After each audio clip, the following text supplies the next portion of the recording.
colocarem em pé para juntos louvarem, junto com a orquestra, o hino número 258. Hino número 258, firmes nas promessas. Enquanto se prepara, nós aqui estaremos fazendo uma oração em favor do povo.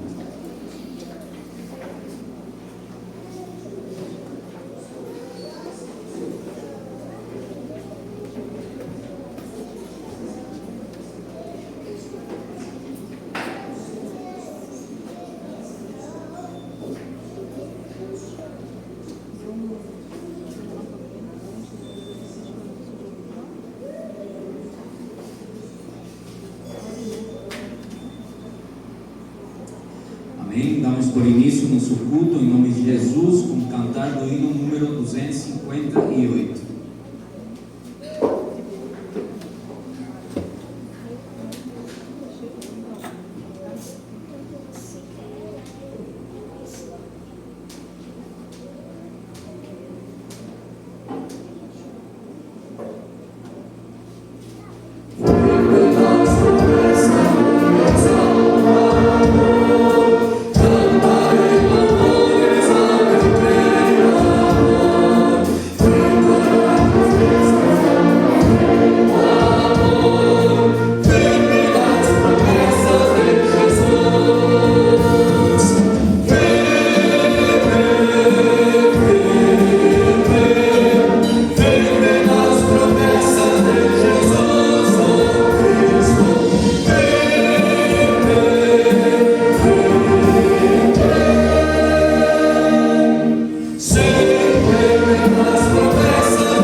Versículos 34 até o 37. Marcos capítulo 8, versículo 34 até o 37. Vou acompanhar aqui na projeção, diz assim a palavra de Deus: e chamando assim a multidão com os seus discípulos, disse-lhes: se alguém quiser vir após mim, negue-se a si mesmo, e tome a sua cruz e siga. Porque qualquer que quiser salvar a sua vida, perdê-la-á, mas qualquer que perder a sua vida por amor de mim e do Evangelho, esse a salvará. Pois que aproveitaria ao homem ganhar todo o mundo e perder a sua alma? O que daria o homem pelo resgate da sua alma? Diante dessa palavra, eu convido os irmãos a dobrar seus joelhos e orar em favor desse povo.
Amém, irmãos? Como é bom estarmos nesse culto hoje, domingo, pela graça de Deus. Nós temos que ser agradecidos pela oportunidade que Deus nos dá de poder congregar aqui e adorar o santo nome. Ontem foi falado, né? Tem alguns países que é proibido, né? Você estudar a Bíblia, você se congregar juntos. E nós temos essa honra, essa glória de estarmos aqui reunidos para adorar o santo nome de Deus. Então aproveitemos esse momento para louvar, para adorar o nosso Deus. É 1h30 que nós temos hoje domingo para louvar, né? Para cantar esse Deus que nos salvou por meio da cruz, por meio do sangue dele. Então nesse momento eu passo a orquestra para o Messias, que dará continuidade nos louvores, e logo o ministro do louvor está com oportunidade.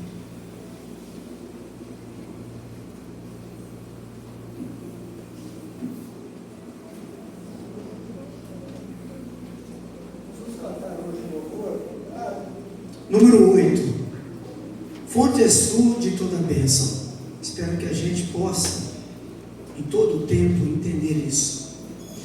Às vezes no nosso coração há um sentimento que aquilo que Deus fala através da sua palavra, através de orientações tão profundas, para a gente refletir sobre a nossa fragilidade de vida, mas é triste a gente ver que às vezes a gente não aprende com a palavra. A Bíblia diz que a gente é um sopro, que a gente é como uma planta. Salomão vai dizer assim: olha, Belém é onde há um velório, que é onde há grande alegria, banquete, porque ali se vê o fim de todos os homens, e os ricos aplicam isso ao seu coração. Mas será que a gente aplica ao nosso coração?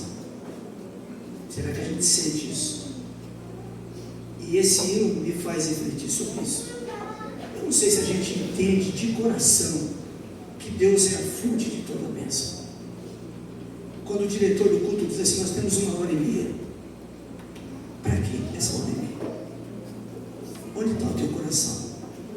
Será que Deus está presente? Será que é contrição na nossa alma? Será que é desejo de adoração? Para que você está aqui? Para que eu estou aqui? Nós estamos meditando no quê? Estamos esperando o quê? A gente deveria refletir mais sobre quem nós somos. E eu vi sexta-feira, quando estava ali com a irmã Áurea, que havia perdido uma filha da nossa mãe Helenia, Vocês lembram dela? Aninha Chaves. E mais uma vez a gente sente essa dor no coração. E aí o Oswaldo dizendo, pela primeira vez estou sepultando um irmão meu. Isso é muito triste. Eu falei, é triste porque podia ser qualquer um de nós. Poderia ser qualquer um de nós. Aí a gente vem na casa de Deus, na presença de Deus maravilhoso, que é a fonte de toda a nossa alegria, de tudo que a gente é. E seria muito importante que toda vez que a gente desejar vir à casa de Deus, vir com um coração extremamente sincero e dar o melhor de nós para o louvor da glória dele, que eu sei que ele merece. Não quero fazer apelo para ninguém, a gente não está aqui para, não é a morte, ou, não, vocês têm medo. A gente não faz nada para Deus por medo, e Deus não aceita nada por medo, mas um amor sincero, uma gratidão sincera, genuína, deveria brotar do coração dos seus filhos, porque diante desse sentimento, ele recebe a nossa adoração. Vamos cantar, fonte és de toda a bênção.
Paz do Senhor a todos os irmãos. Nós vamos continuar a nossa adoração ao nosso Deus. E para a gente começar, a gente continuar adorando o nosso Deus, quero convidar o grupo de louvor a vir à frente, os irmãos se colocarem de pé também.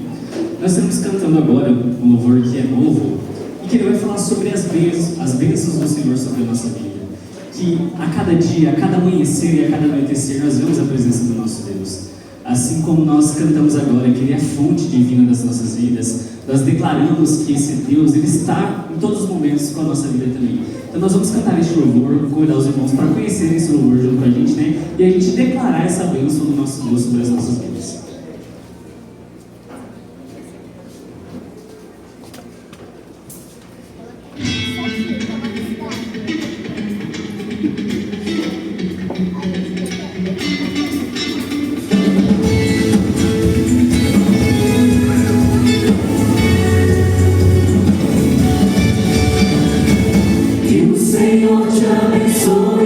Faça crescer todos os dias.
Senhor te abençoe e te faça crescer todos os dias. Desde o amanhecer até o anoitecer, todos os dias. Que o Eterno te guarde e te dê seu favor. E que nunca te falte a paz do Senhor.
Neste momento as crianças têm a oportunidade de louvarem também ao nosso Deus.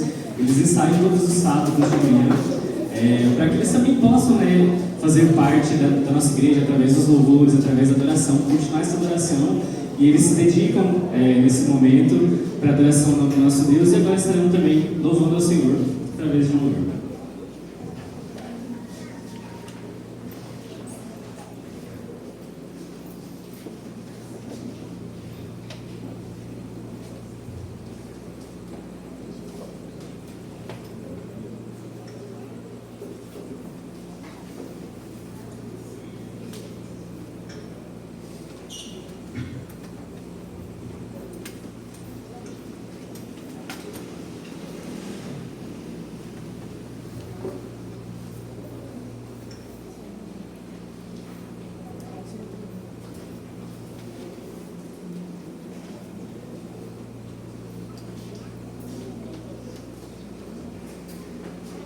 Cumprimentos e louvor ao Pai do Senhor. Amém. Isaías 43, versículo 1 ao 3 diz: Mas agora sim diz o Senhor que te criou, ó Jacó, e quem te formou, ó Israel, não te, mas porque eu te vi, chamei-te pelo teu nome, tu és meu. Quando passares pela água, estarei contigo, e quando pelos rios, eles não te submergirão. Quando passares pelo fogo, não te queimarás, nem a chama arderás em ti. Porque eu sou o Senhor, teu Deus, o Santo de Israel, o teu Salvador. Dei o Egito por teu, resgatei a Etiópia e a Sábia em teu lugar. Deus, o nosso Pai Celestial que nos criou, a sua semelhança, não nos pede formalidades para chamar a Ele, mas nos pede intimidade. Ele tem disponibilidade e deseja em manter um relacionamento constante com seus filhos, seja qual for a situação. Se você está triste, Ele é a alegria. Se você está cansado, Ele é o renovo. Se você está perdido, Ele é a direção. Se você tem fome, Ele é o pão da vida. Se você se sente no escuro, Ele é a luz que ilumina. Deus está conosco todos os dias e quer um relacionamento profundo e íntimo, nada que seja de momento, mas sim que seja verdadeiro. Louvemos ao nosso Deus.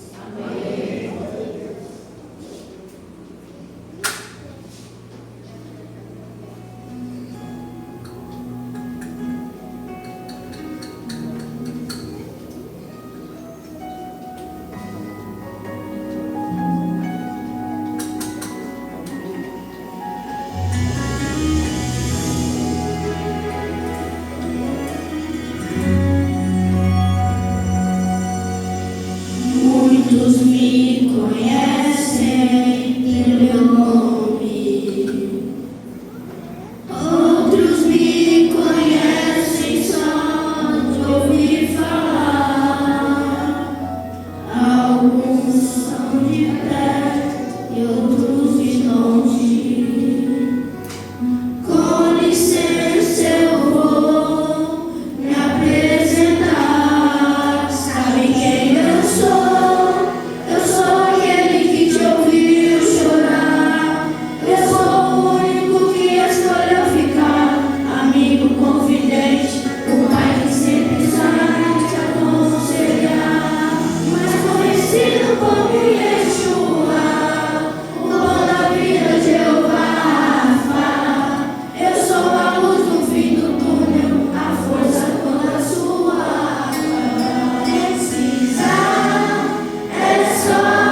Graças a Deus, é sobre esse nosso Deus que quer a nossa intimidade, para que a gente continue sempre com Ele a todo momento também. Neste momento nós estamos fazendo os momentos de acompanhamento das ofertas. Quero convidar a diaconisa Alessandra e os irmãos a ficarem também. Nós estamos louvando também através das nossas ofertas e vamos pedir também oração para que Deus nos abençoe nossos trabalhos, abençoe as nossas vidas e que para onde essa oferta chegar, todos sejam abençoados pela graça do Senhor. Vamos todos orar. Senhor Deus, nós te agradecemos, louvamos o teu bendito nome, estamos na tua casa, Senhor, mais uma vez, Senhor Jesus, para louvar, bendizer o teu santo nome, escutar a tua palavra, Deus, e também agora ofertar a ti, Senhor. Obrigada, Senhor, pela oportunidade de ofertarmos, ó Senhor Jesus. Continua abençoando, Senhor, os nossos empregos, os nossos lares. O Senhor é o nosso provedor, aquele que dá o pão nosso de cada dia, aquele que dá toda a provisão em nossas vidas. E nós te agradecemos por isso, ó Deus. Abençoa, Senhor, os dizimistas, os ofertantes da tua casa, ó Pai. Abençoa essas ofertas, Senhor, que serão arrecadadas, que elas possam, Senhor Jesus, ser multiplicadas e aplicadas na obra do Senhor Jesus Cristo, Pai. No Evangelho da salvação, ó Deus. E nós te pedimos, Senhor, ser conosco em todo o tempo e te agradecemos em nome de Jesus. Amém.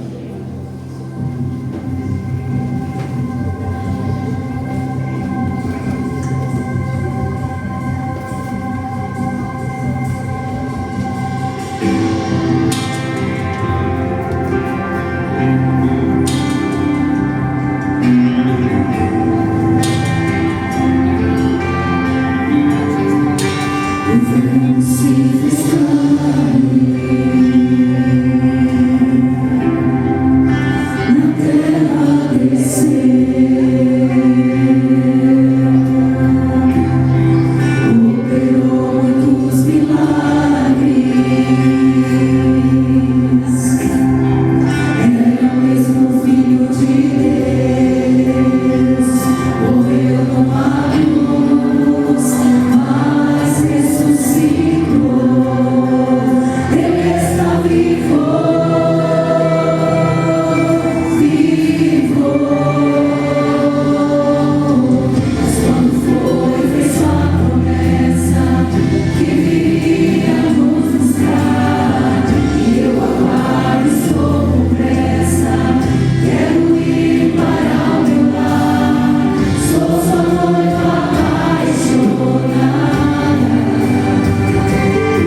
Quero pedir que vocês se coloquem em pé agora, por favor.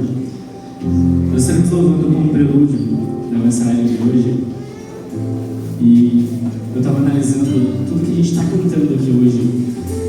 Desde o momento que a gente iniciou o culto, nós estamos proclamando o nome do nosso Deus. Nós estamos reconhecendo a sua santidade a todo momento e a cada segundo desde que a gente chegou aqui. As crianças cantaram agora, falando que não é sobre a gente, mas é sobre o nosso Deus. E se quando a gente precisar, é só a gente clamar, é só a gente lembrar que a gente tem o nosso Deus. A gente nunca devia esquecer isso, porque é Ele que está com a gente em todo momento. E continuando nessa análise que a gente estava fazendo no louvor das crianças, a gente viu que as crianças cantaram: esse é o meu Pai, esse é o meu Deus. E a gente cantando os nossos louvores aqui hoje também, nós cantamos que Ele é fonte de vida, Ele é fonte eterna, Ele é o Cristo, o Filho do Deus vivo. Ele é quem deixou o Espírito Santo para que consolasse a gente. E é Ele quem clama por essa volta para casa, quem dá esse sentimento no nosso coração de que a gente quer voltar para o nosso lar, que é o nosso céu, para ficar com Jesus, para ficar com o nosso Deus, porque Ele nos redimiu de todo o pecado. E quando a gente vê a essência da nossa vida, a gente sempre reflete isso, que a gente sabe que nós somos pecadores, mas a graça de Deus é quem nos redime.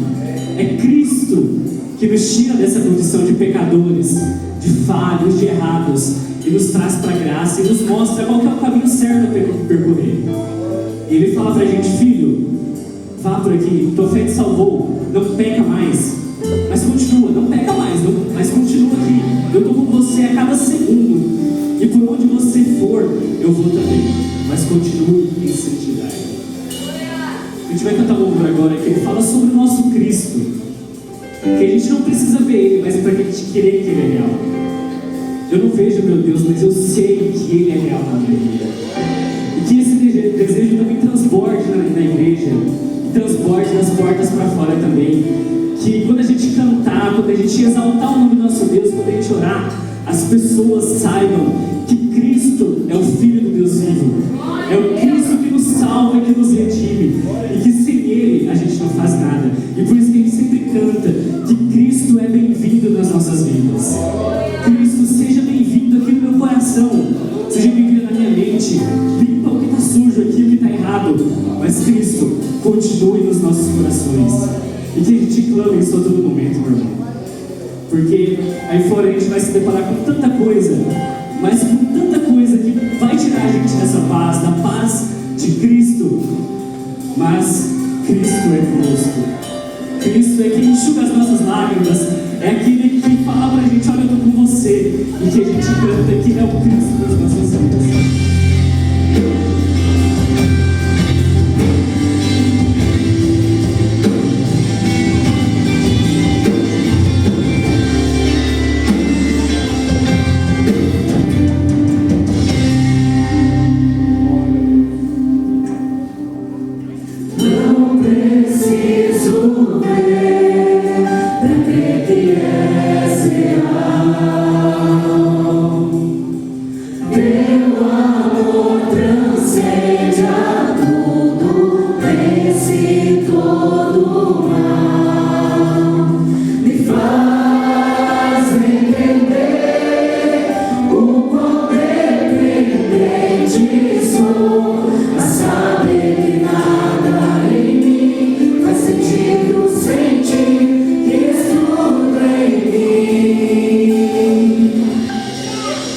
Cristo, razão pela qual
capítulo 6.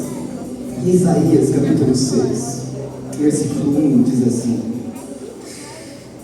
no ano em que morreu o rei Uzias, eu vi o Senhor assentado sobre um alto e sublime trono, e o seu cetro enchia o templo. Os serafins estavam acima dele. Cada um tinha 6 asas, com 2 cobriam o rosto, com 2 cobriam os pés, e com 2 voavam. E clamavam uns aos outros, dizendo: Santo, Santo, Santo é o Senhor dos exércitos, toda a terra está cheia da sua glória. Oh, Santo Deus, nós te louvamos. Poderoso Cristo, obrigado, Senhor. Oh, meu Deus, a tua misericórdia nos alcançou.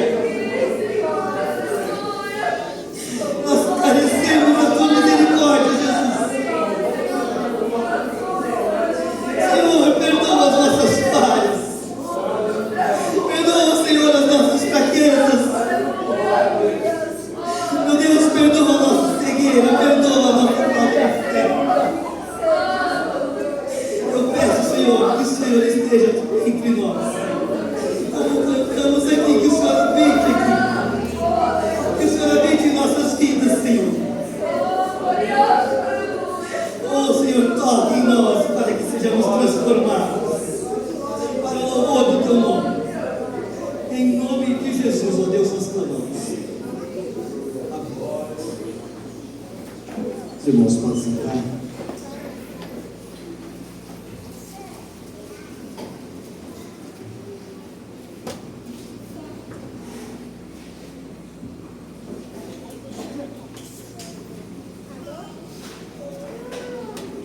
Cumprimento os irmãos com a paz do Senhor.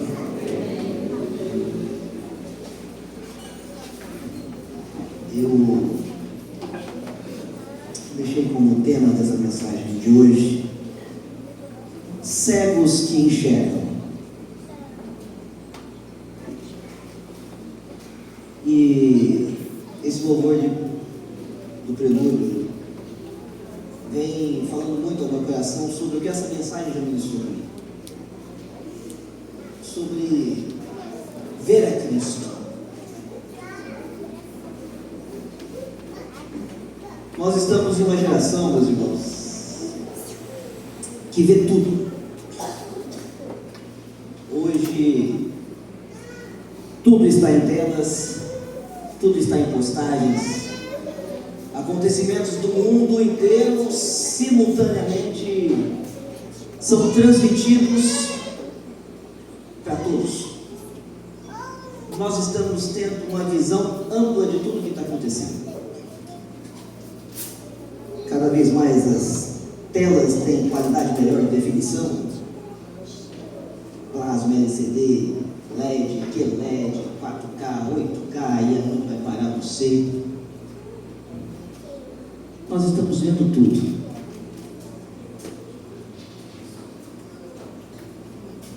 Eu não sei se aqui alguém já foi em algum circo e viu um truque de mágica em que alguém faz algo inacreditável bem nos nossos olhos. Sabe, uma ilusão de ótica? Já foi vítima de ilusão de ótica? Você olhou, pensou que estava longe, mas de repente estava perto. Pensou que era uma coisa e na verdade era outra. No escuro, o vulto de alguém passando se transforma num monstro por uma ilusão de ótica. Às vezes os nossos olhos nos enganam. Eu não sei se todos os irmãos aqui sabem, mas eu sou daltônico. E a primeira coisa que alguém fala para mim quando eu falo que eu sou daltônico é assim: você é daltônico? Então qual que é a cor da minha camiseta? Qual que é a cor dessa roupa aqui? É desse jeito. Então não é daltônico. Vamos fazer um teste aqui, ó. Vocês já viram um teste? Foi assim que a gente começou a descobrir que eu era daltônico.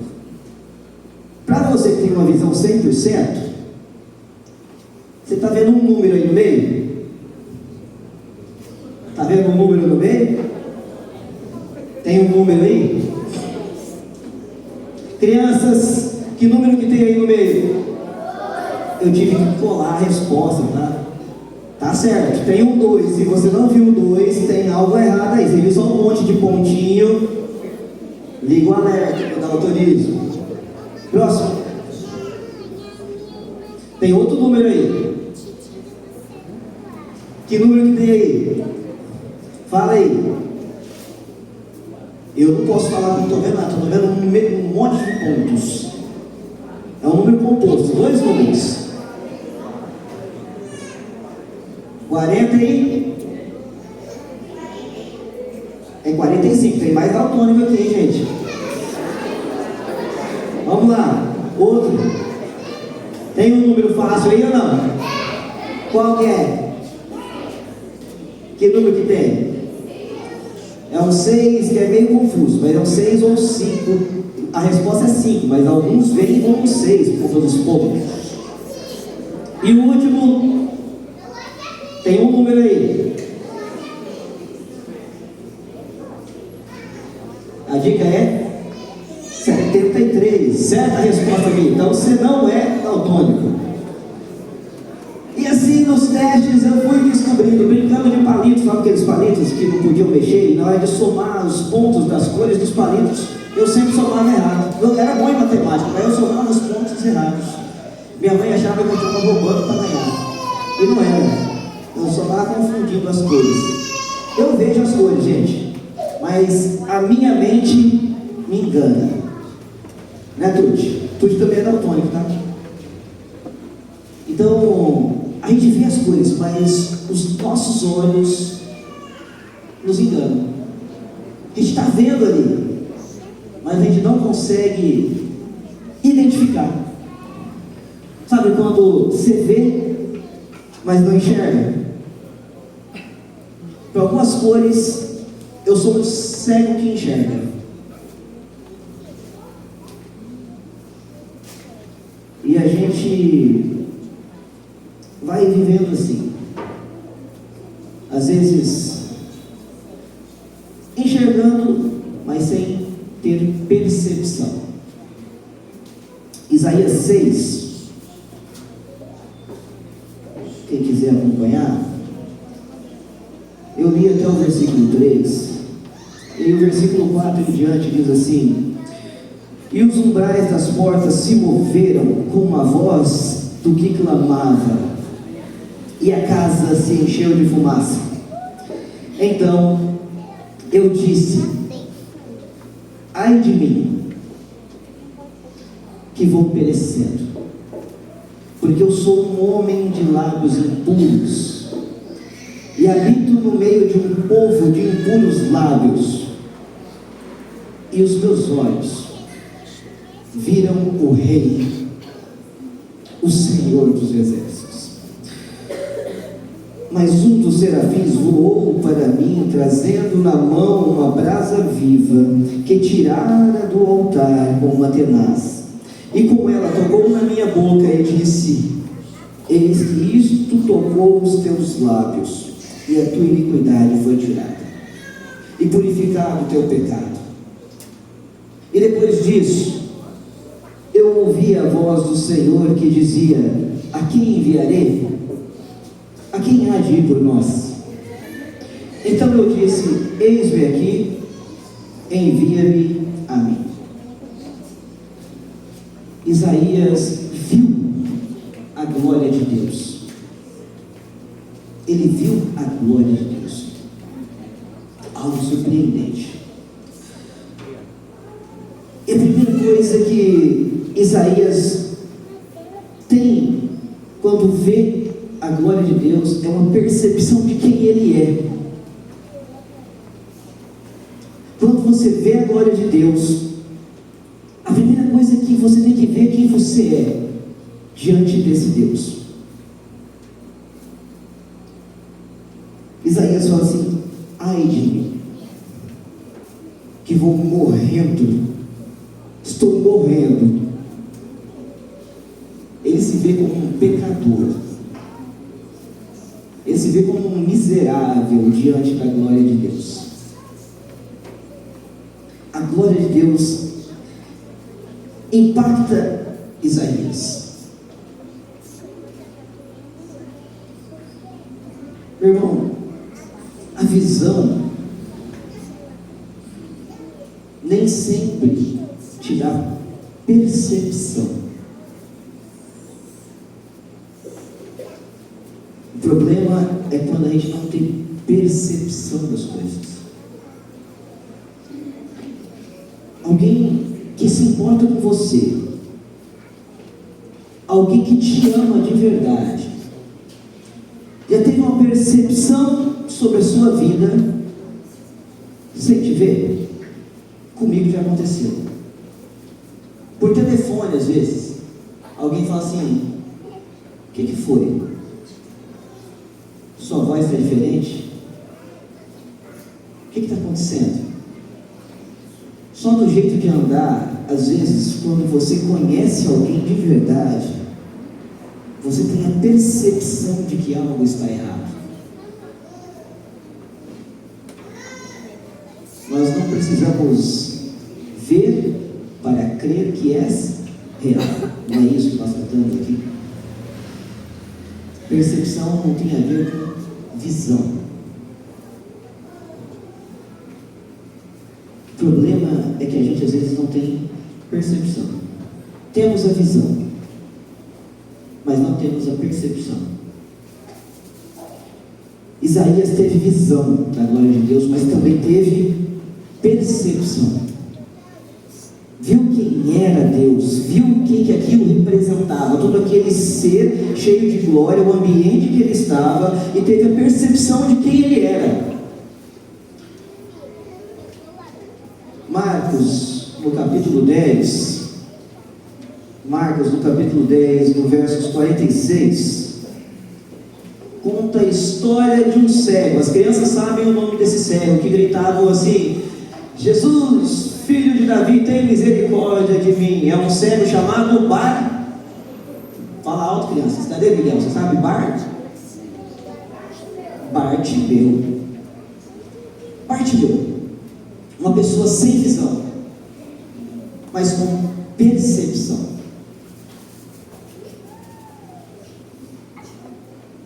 No versículo 46, ele fala assim: depois foram para Jericó, e saindo ele de Jericó com seus discípulos e uma grande multidão, Bartimeu, cego, filho de Timeu, estava assentado junto ao caminho mendigando, e ouvindo que era Jesus de Nazaré, começou a clamar e a dizer: Jesus, filho de Davi, tem misericórdia de mim.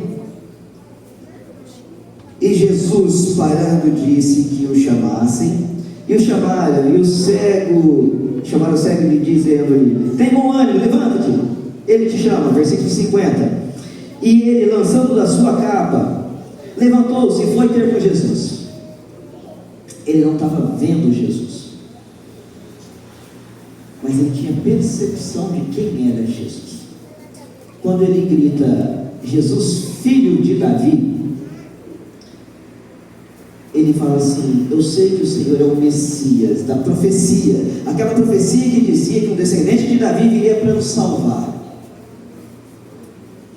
O mesmo ser de Isaías que está entre nós agora, eu sei que é o Senhor. Eu sei que é o Senhor que Isaías viu e agora está caminhando aqui. É a minha chance. Eu sei que é o Senhor, mesmo sem eu ver.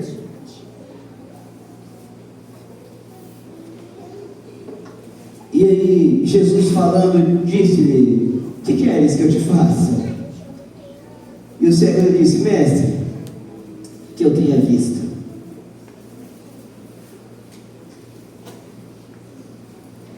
Meu irmão, sem visão, você pode ter percepção, mas o problema é que às vezes Jesus está passando e a gente não tem percepção de que Ele está passando. Nós temos que saber quem é Jesus. Precisamos entender o que é esse ser cheio de glória e majestade. Esse ser que Isaías viu, que fez com que Isaías se sentisse como morto.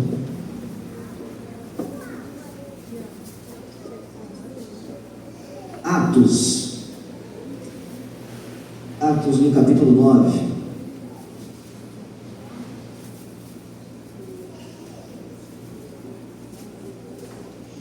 Conta outra história de Paulo. Atos 9, no capítulo 9, versículo 3.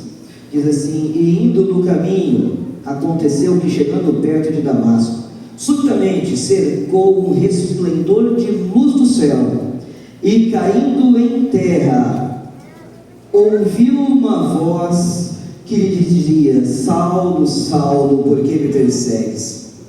E ele disse: quem é, Senhor?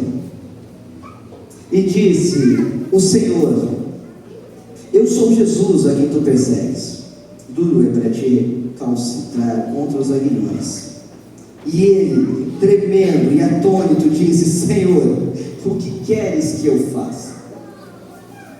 Você viu quem está perguntando agora? Não é mais Jesus?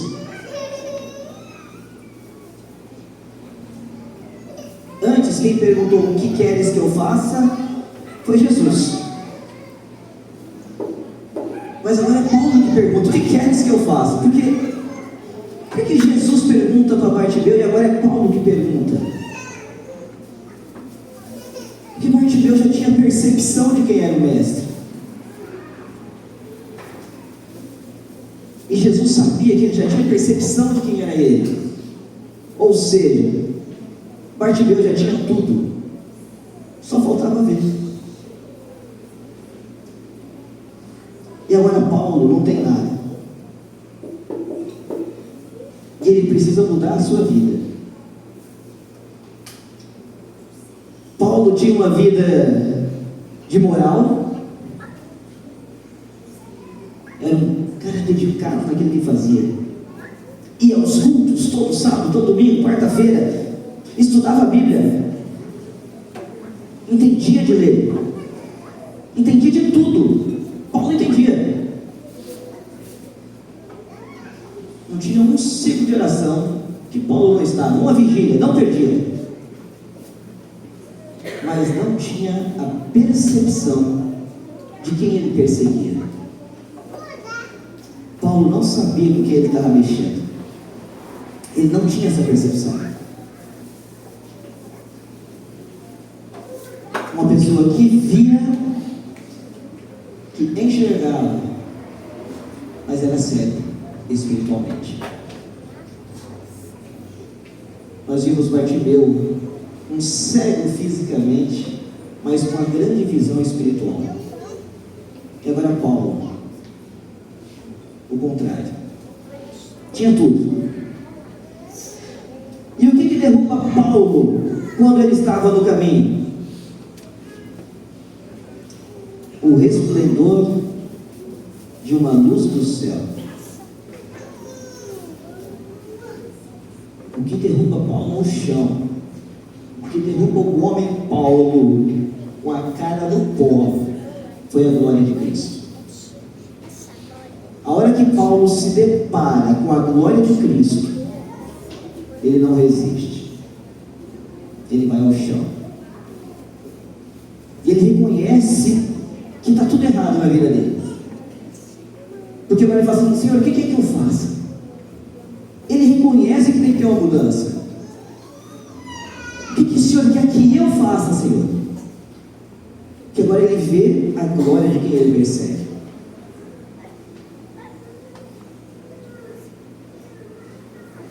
Hoje a gente estava lá mexendo na tenda, lá na chácara. Mas eu quero que vocês imaginem uma história. Imagine que eu fale para vocês assim: meus irmãos, olha, essa comparação eu não ouvi de um outro pastor, tá? Mas imagine assim, nesse contexto de hoje. Fala assim: meus irmãos, eu estava voltando lá da chácara e na rodovia eu passei num buraco. Meu pneu estourou. Encostei no acostamento e fui trocar o meu pneu. Na hora que eu estava trocando o pneu ali no acostamento da rodovia, um dos parafusos rolou e eu, sem perceber, desatento, saí correndo daquele ali do acostamento, fui pegar o parafuso. Lá que eu estava pegando o parafuso, veio uma carreta carregada e me atropelou. Me desculpe que eu cheguei atrasado hoje no culto. Vocês acreditaram nessa história? E acreditar que eu fui atropelado por uma carreta na rodovia e eu cheguei aqui ainda para pregar? Mas quem tem mais poder, uma carreta ou Jesus? Qual o impacto deveria ser maior na minha vida? Qual que seria o impacto que deveria mudar quem eu sou? O impacto de uma carreta ou o impacto do meu encontro com Cristo?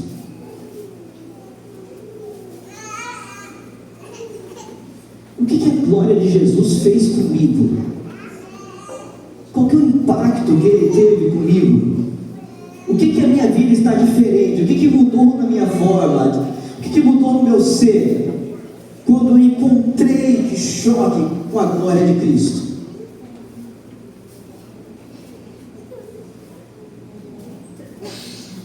Às vezes eu me sinto acostumando com tudo isso. Às vezes eu perco até a percepção de que isso não era nem para mim. E foi a misericórdia de Deus que chegou aqui nos confins da terra e me alcançou. Porque às vezes a gente pode acostumar com tudo isso que a gente está passando, com tudo aquilo que a gente vai vivendo, com tudo aquilo que a gente tem, com todas as oportunidades. Esse impacto com a glória de Cristo na vida de Paulo mudou tudo.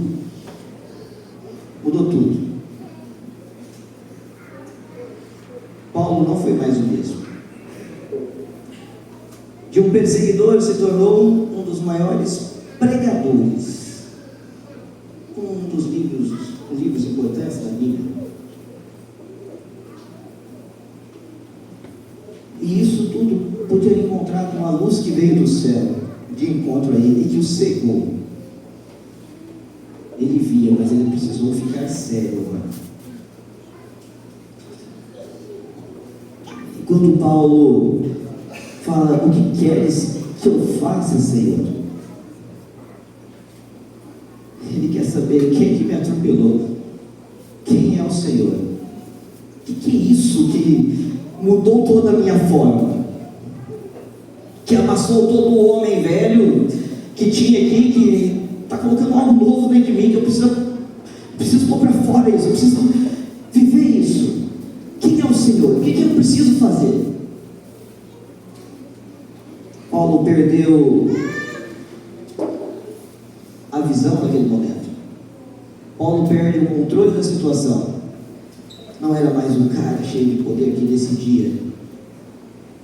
Ele perde a autossuficiência de mandar, de desmandar, de autorizar a morte de discípulos ou não, mas encontra Cristo.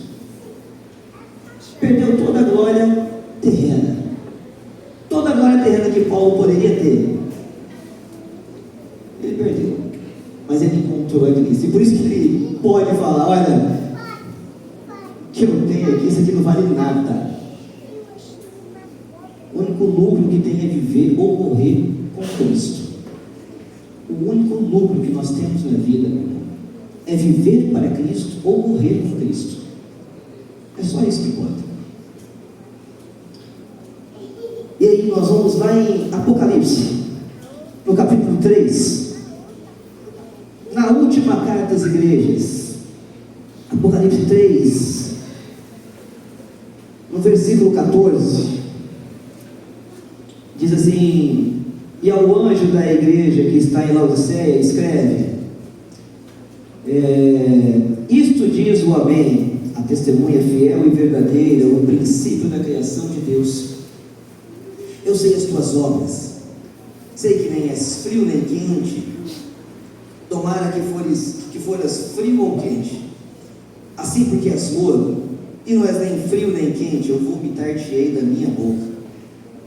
Como dizes, rico sou, e estou enriquecido, de nada tenho falta, e não sabes que és um desgraçado e miserável, pobre, cego e nu.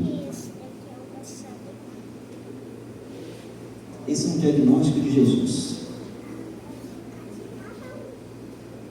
O diagnóstico de Jesus fala assim: você se acha saudável, você acha que tem tudo, que você não precisa de mais nada, o que você tinha para alcançar, você já alcançou. O que você tinha para conquistar, já conquistou, já casou, tem filhos, já tem carros do ano, já tem casa, já tem tudo. Você não precisa de mais nada. E aí, ele fala assim: você não sabe que você é miserável, ou seja, tudo que você tem aqui, para Deus não vale nada. Nada. Tudo que eu tenho aqui não vale nada para Deus. Ele fala assim: você é pobre. O que você tem, qualquer um pode roubar, enferruja, não vale nada. Sua riqueza não vale nada. E é sério. Você não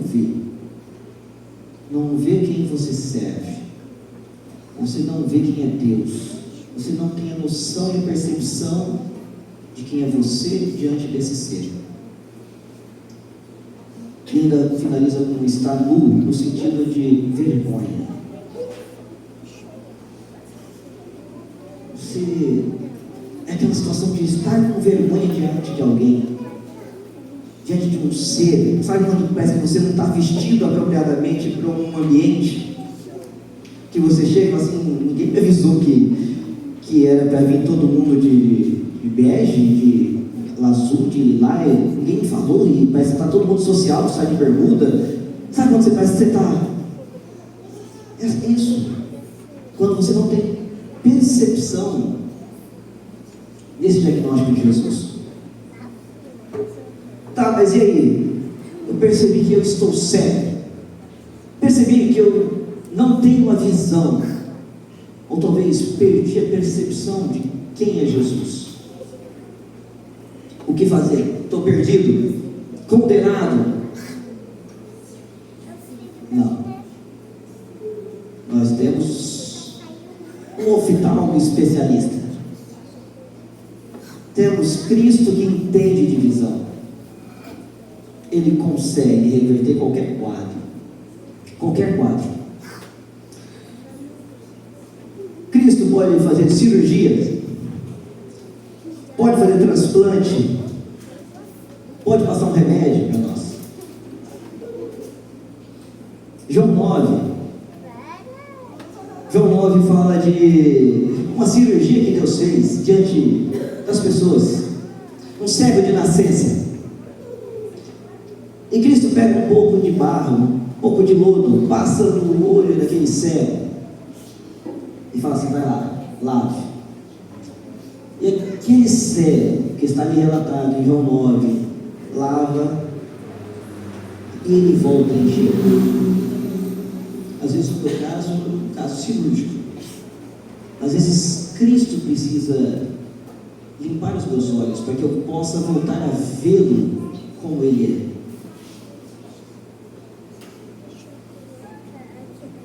Ou ter a percepção de quem eu sou. Talvez o seu caso seja um caso de transplante como o de Paulo. Tirar os olhos antigos, aquilo que enxergava só para aquilo que estava aqui. Colocar uma nova visão, para enxergar as coisas do alto, para enxergar os céus, para enxergar a glória de Cristo. Ou talvez seja só um remédio. Acompanhe aqui Apocalipse. Em Apocalipse 3, depois do diagnóstico, para aqueles que Ele ama, porque essa carta não é uma carta de condenação, meu irmão. Eu não vejo como uma carta de condenação. É uma carta de aconselhamento. Porque Ele não quer que ninguém se perca.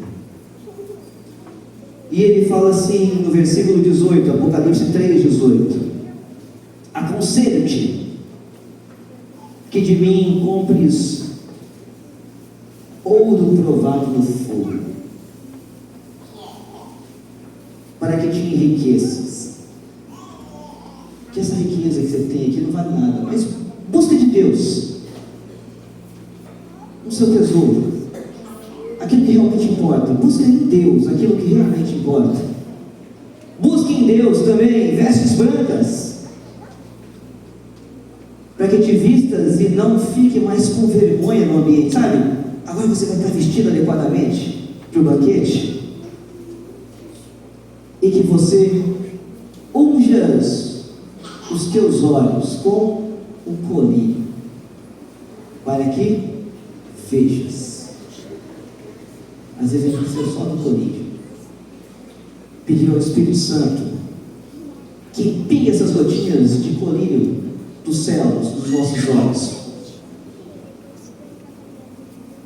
para que a gente possa voltar a ver perfeitamente. Que a gente nunca perca a visão, nunca percamos a visão do porquê estarmos aqui, do porquê vivermos lá fora dizendo que somos cristãos, do porquê se reunir, do porquê levantar as mãos durante o louvor, do porquê fazer todo um movimento para que um culto aconteça. Não é para ouvir homens, não é para ter conforto. Meu irmão, estou falando que não pode ter, estou falando que o objetivo maior aqui sempre vai ter que ser a glória de Cristo. Nós precisamos ver a glória de Cristo a cada dia. Quando a gente acordar, a gente olhar, abrir os olhos, o que a gente tem que querer ver é a glória de Cristo. Falar: Espírito Santo, unge os meus olhos com esse colírio espiritual. Se for cirurgia, que faça cirurgia. Se for transplante, que faça transplante. Se for remédio, que seja o teu remédio, Senhor. Mas o que importa, na minha e na sua vida, para qualquer situação, é vermos a glória de Cristo. Precisamos entender isso. O ser humano é carente disso.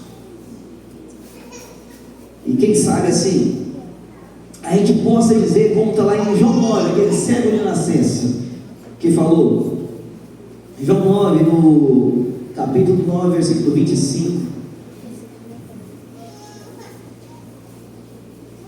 fala assim: olha, respondeu-lhe ele, pois, e disse: se é pecador, eu não sei. O que eu sei é que eu era cego e que agora eu vejo. É isso que Cristo quer. Cegos que vejam e tenham uma percepção. Não cegos que tenham uma visão parcial das coisas. Não cegos que enxergam. Que nós possamos dizer: eu era cego e agora eu vejo. Amém?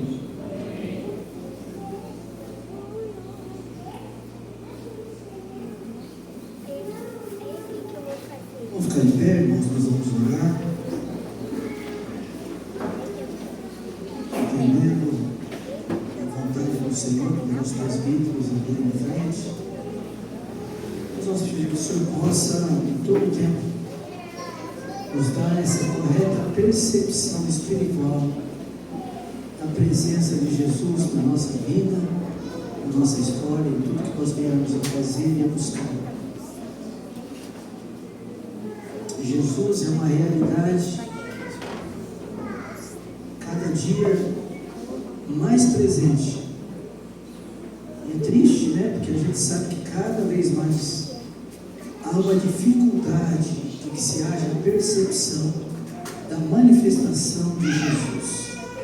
Que nós possamos pedir a misericórdia de Deus, não é com palavras, nós precisamos orar, estar na presença de Deus, para que isso aconteça nos nossos corações. Se você deseja receber uma missão da fé, se você tem uma necessidade, segundo a palavra que foi ministrada, não é problema a gente dizer: Senhor, às vezes eu tenho uma sensação que eu não estou te enxergando. Às vezes na minha caminhada eu não tenho a percepção que Jesus está comigo. Às vezes estar na igreja não significa ter a exata percepção da glória do Todo-Poderoso entre nós. Isaías percebeu isso. E quando ele percebeu, ele caiu. Às vezes, na vida toda, um momento que foi falado, que Jesus disse: vai e não peques mais. Você nunca viu Jesus falando: vai e não peques mais para a multidão? Você já viu? Uma grande reunião, às vezes ministrando, falou: vocês vão e não pequem mais. Vai e não pequem mais é para algumas pessoas que tem um encontro com Ele, que tem o toque dele, que tem uma intimidade com Ele, que percebe na vida a importância dele, que a restauração que Ele produz. Não peca mais não é mérito de ninguém, não se consegue por palavra, mas é pela obra de Jesus. É Ele, tudo é por Ele, tudo é para a glória dele. É uma ação espiritual na tua vida, a santificação, a vida nova. Nada é você, nunca haverá orgulho, nunca haverá arrogância, sempre gratidão pelo que Jesus fez. Se você não tem isso, se você não sente que Jesus veio, mas se você tem uma necessidade na vida também, tenha a percepção que Jesus pode fazer a diferença na sua história, que Ele pode curar, que Ele pode libertar. Tenha isso como uma realidade presente. Eu tenho certeza que Ele faz. Se você deseja ver, nós estaremos orando em nome de Jesus.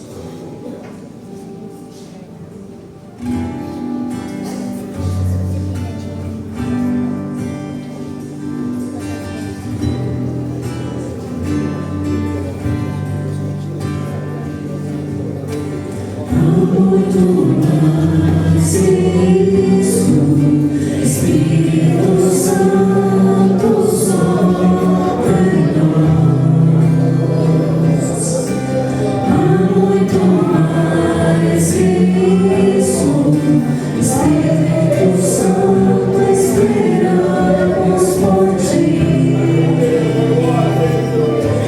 Enche-nos outra vez.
Pedidos de oração: Alzeni, saúde; Letícia, saúde; Wilson, saúde; Irmã Marilene, saúde; Júlia Maria, saúde; Diogo, saúde; Sema, saúde; Pastor Gideão, saúde; e nossa Irmã Maria Benedita, também saúde.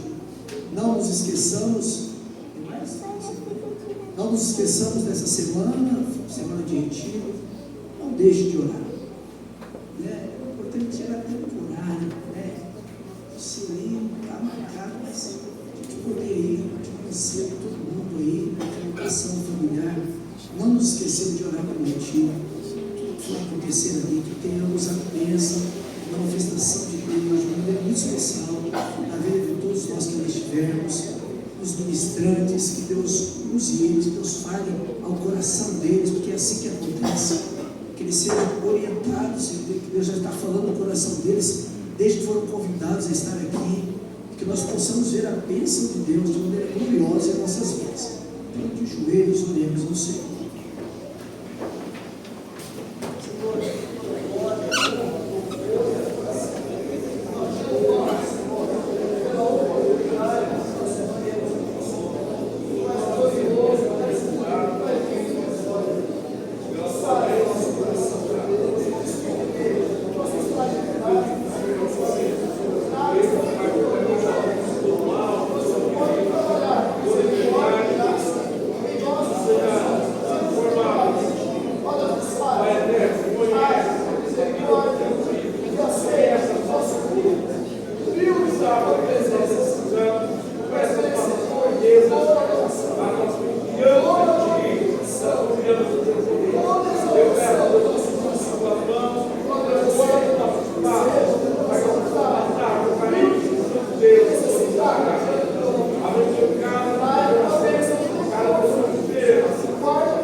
Amém, irmãos, estamos chegando ao final do nosso culto. Queria agradecer a presença de cada um de vocês que esteve aqui para adorar ao santo nome de Deus. E agradecer a nossa visita. Temos uma visita hoje, sua irmã Ana. Ana, que Deus abençoe você, Deus abençoe a sua família também. E ficamos muito felizes com a presença hoje aqui na nossa igreja. Quarta-feira temos culto aí, que você possa vir se puder também. Temos recados. Então, a retirada das camisetas do retiro continuará hoje, né, após o culto, para os que já efetuaram o pagamento. E a data limite para o pagamento até terça-feira. Terça-feira aí, para efetuar os pagamentos das camisetas. Os irmãos que quiserem despachar colchões, barracas ou malas no caminhão, por favor, tragam os itens etiquetados com o nome de que pertence na igreja nessa quarta-feira, né? Até fim do culto, né? Como já é de costume, né, pastor? Quem quiser mandar os colchões aí, depois do culto, aí o caminhão acho que vai deixar aqui no fundo, né, da igreja. Então, um jantar temático aí, vários povos, um só amor, né? Em relação aí à Copa do Mundo. Mais um para os participantes da gincana do R26, leiam Gênesis capítulo 1, 2, 3 e 4 e Mateus capítulo 1 até o capítulo 4. Esses 8 capítulos serão base para uma das provas. Além disso, a participação no jantar temático também contará ponto para a sua equipe. Então, já sabe que vai participar da gincana, ler esses capítulos aí da Bíblia. Mais algum item essencial para R26, Bíblia e marca-texto, caneta para os irmãos que gostam de anotar. Só isso então? Então, tá aí os avisos. Que Deus abençoe cada um de vocês. Tenha uma semana abençoada no seu trabalho, na sua casa. Preparatória aí para o retiro. O retiro já começou, né? Ontem, hoje, os irmãos já foram lá na chácara preparar a tenda. Então, nos vemos quarta-feira, se Deus quiser, e no retiro aí da próxima semana. Eu passo a palavra para o pastor. Espera com a bênção apostólica. Fica de pé, irmãos. Tenha sua igreja. Que a graça do nosso Senhor e Salvador Jesus Cristo, o grande amor de Deus, o nosso Pai, e as consolações do Espírito Santo sejam com todos nós, agora e para sempre.